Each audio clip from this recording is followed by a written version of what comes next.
Now we will study about airlines. अभी तक हमने पढ़ा वाटरवेज के लिए, we will now moving to airlines. Why do we need a airline connectivity in India? India में airline connectivity की क्यों जरूरत पड़ती है? अब मुझे पहले ये बताओ, why do we need a airline connectivity? Yes, 5 4 3 2 1। Yes, airline connectivity की जरूरत इसलिए, this is the most important and the modern mode of transport in all over the world. ये सबसे मोस्ट एडवांस और सबसे मॉडर्न मोड ऑफ ट्रांसपोर्ट है।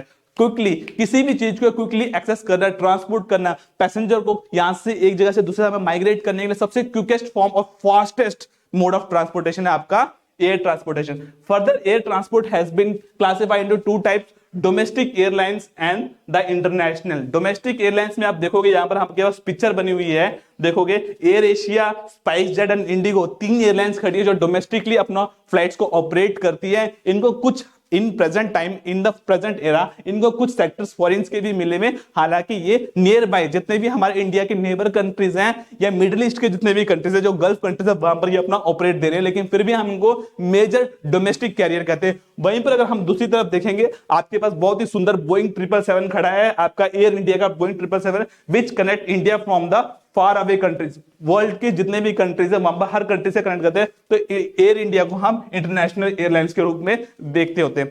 तो international airlines are those airlines which connect India from the other countries, and domestic airlines which give service in a country, internal part of the country. Got my point beta? Yes. Okay, moving ahead. Okay, what are the various factors which influence the airline industry in India? कौन कौन सी चीजें हैं जो airline industries को आज के तारीख पे बूस्ट करती है, बूस्टअप देती है? The first thing, airway is the fastest mode of transport. अगर हम एयरवेज की बात करें, ये सबसे फास्टेस्ट मोड ऑफ ट्रांसपोर्टेशन है, बट ड्रॉबैक्स की बात करें, जहां पर ये transport fastest mode of transport है, वहीं पर ये कॉस्टली भी बहुत ज्यादा, one of the most costliest, बहुत ही सिर्फ रिच पीपल या ऑर्डिनरी पीपल्स के ये पहुंच से काफी दूर है, तो इसीलिए हम इसको कहेंगे fastest mode of transport, but same as in they are very costly. अगर हम इंडिया की बात करें, इन 1953 में जब फर्स्ट हमारी गवर्नमेंट स्टैब्लिश हुई 1952 में, तब नेशनलाइज जितने भी हमारे एयर ट्रांसपोर्ट थे उसको नेशनलाइज कर दिया गया था, और जितने भी प्राइवेट, उससे पहले private company Tata airlines company, एक ही कंपनी इंडिया में होती थी टाटा एयरलाइंस, उसको कहते मर्ज कर दिया गया गवर्नमेंट ऑफ इंडिया के तहत, और उसको कहते एयर इंडिया का नाम भी दिया गया। अब इंडिया के पास प्रोवाइडिंग इन इंडिया में अगर हम देखें तो एक ही कंपनी है जो इंटरनेशनल एयर सर्विस प्रोवाइड करती है, एयर इंडिया, जो पूरे इंडिया में कहते हैं पूरे वर्ल्ड में अपना इंटरनेशनल सर्विस प्रोवाइड कर रही है। इसके अलावा हमारे पास एयर ट्रांसपोर्ट की बात करें, एक सर्विस है Pawan Hans helicopter service, Pawan Hans helicopter limited. North east के जितने भी स्टेट्स हैं, उत्तराखंड, जम्मू कश्मीर, हिमाचल प्रदेश की जितने भी स्टेट्स हैं जहां पर रोडवेज की कनेक्टिविटी अच्छी नहीं है, जहां पर रेलवे नहीं पहुंच सकती, जहां पर एयरपोर्ट का कंस्ट्रक्शन एक बहुत बड़ा हैवी टास्क बनता है, एक बहुत ही डेंजरस टास्क बनता है गवर्नमेंट का, वहां पर हेलीपैड के द्वारा हम देखते हैं हेलीकॉप्टर सर्विस के द्वारा पैसेंजर को या गुड्स एंड सर्विस को पहुंचाया जा रहा है, और ये काम पूरा करती है आपका पवन हंस हेलीकॉप्टर सर्विसेज। ये आप देखोगे हिडन इंटरनेशनल एयरपोर्ट जो दिल्ली में है, दिल्ली के अंदर ही एक और एयरपोर्ट है हिडन इंटरनेशनल एयरपोर्ट, वहां पर हेलीपैड इनका अलग से एक लॉजिस्टिक एरिया बना हुआ है, जहां से ये अपना सामान जो अपना हैंडल जो भी ट्रांसपोर्ट है वो पूरा करते हैं। इसके अलावा इंडिया में और भी बहुत सारी प्राइवेट कंपनीज हैं जो हेलीकॉप्टर सर्विस, चार्टर फ्लाइट वगैरह दे रही हैं, ठीक है। अगर हम बात करें अलग दूसरी बात की, इंडियन एयरलाइंस जो है अब इंडिया में नहीं है, 2004 में इसको एयर इंडिया के साथ मर्ज कर दिया गया था, ठीक है। ये डोमेस्टिक कैरियर था, बट इन 2004 इसको एयर इंडिया के साथ मर्ज कर दिया गया था।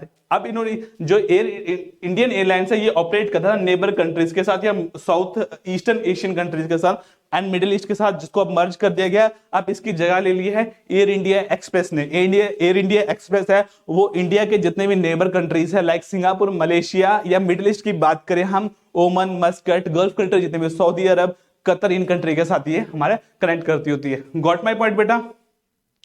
मूविंग अहेड, अब आगे चलते हैं हम। यस, ये देखेंगे हम इंडिया के कुछ इंपॉर्टेंट इंटरनेशनल एयरपोर्ट्स। अगर इंडिया के कुछ इंपॉर्टेंट इंटरनेशनल एयरपोर्ट्स की बात करें बेटा, आपके मैप में ये क्वेश्चन 1 मार्क्स का क्वेश्चन हमेशा रेज होता है, कोई एक इंटरनेशनल एयरपोर्ट को एलोकेट करना है। तो आपको पता होना चाहिए कि इंडिया के वैसे बहुत सारे इंटरनेशनल एयरपोर्ट्स हैं, लेकिन हमें फेमस इंटरनेशनल एयरपोर्ट्स के बारे में पढ़ना है। सबसे अगर ऊपर की बात करें, हम स्टार्टिंग से बात करते हैं, जम्मू एंड कश्मीर का जो श्रीनगर एयरपोर्ट है, ये 2021 में इंटरनेशनल एयरपोर्ट बना था। 2024 से पहले इसमें कोई भी ये से डोमेस्टिक ऑपरेट करता था। अब लेकिन 2021 में उड़ान स्कीम, सिविल एविएशन मिनिस्टर के द्वारा उड़ान स्कीम के थ्रू चलते श्रीनगर को रेस्ट ऑफ द कंट्री के साथ कनेक्ट किया गया था। The second important and the most important airport in the northern states, Amritsar का Maharaja Sansi international airport Amritsar. And the third one is the most important and the busiest airport in India, Indira Gandhi International Airport, New Delhi. Moving ahead, if we go to the Jaipur Sanganer International Airport, Lucknow International Airport, Varanasi International Airport, Kolkata Lokpriya Gopinath International Airport is the one of the major international airport in the state of north east. आप north east की बात करोगे, north east में सबसे important जो international airport है वो है आपका Lokpriya Gopinath international airport Guwahati. Moving ahead, Kolkata west Bengal का सबसे इंपॉर्टेंट और one of the third most busiest airport in India, Kolkata Netaji Subhash Chandra international airport Kolkata. Nagpur doctor BR Ambedkar international airport Nagpur. Ahmedabad Sardar Vallabh bhai Patel international airport Ahmedabad. Mumbai Chhatrapati Shivaji international airport Mumbai. Rajiv Gandhi international airport Hyderabad. Chennai Anna international airport Chennai. Kempegowda international airport Bangalore and Cochin international airport Kerala. Trivandrum international airport Kerala. Okay, moving ahead, अगर हम topics की बात करें, आपके syllabus में जो हमको main airports के बारे में करना है वो आपको करना है Amritsar international airport, Delhi, Ahmedabad, Hyderabad, Bombay, Chennai, Bangalore and the Guwahati and Kolkata. ये दी 7 एयरपोर्ट्स बेटा, ये जो 7 एयरपोर्ट्स है, Amritsar, Delhi, Ahmedabad, Hyderabad, Mumbai, Chennai, Bangalore and Guwahati, these are the most important airport which is related to your syllabus. आपको पेपर में बोर्ड के एग्जामिनेशन में से इसमें से एक क्वेश्चन पक्का आएगा, लोकेट करना पड़ेगा इनमें से कोई एक एयरपोर्ट। ओके,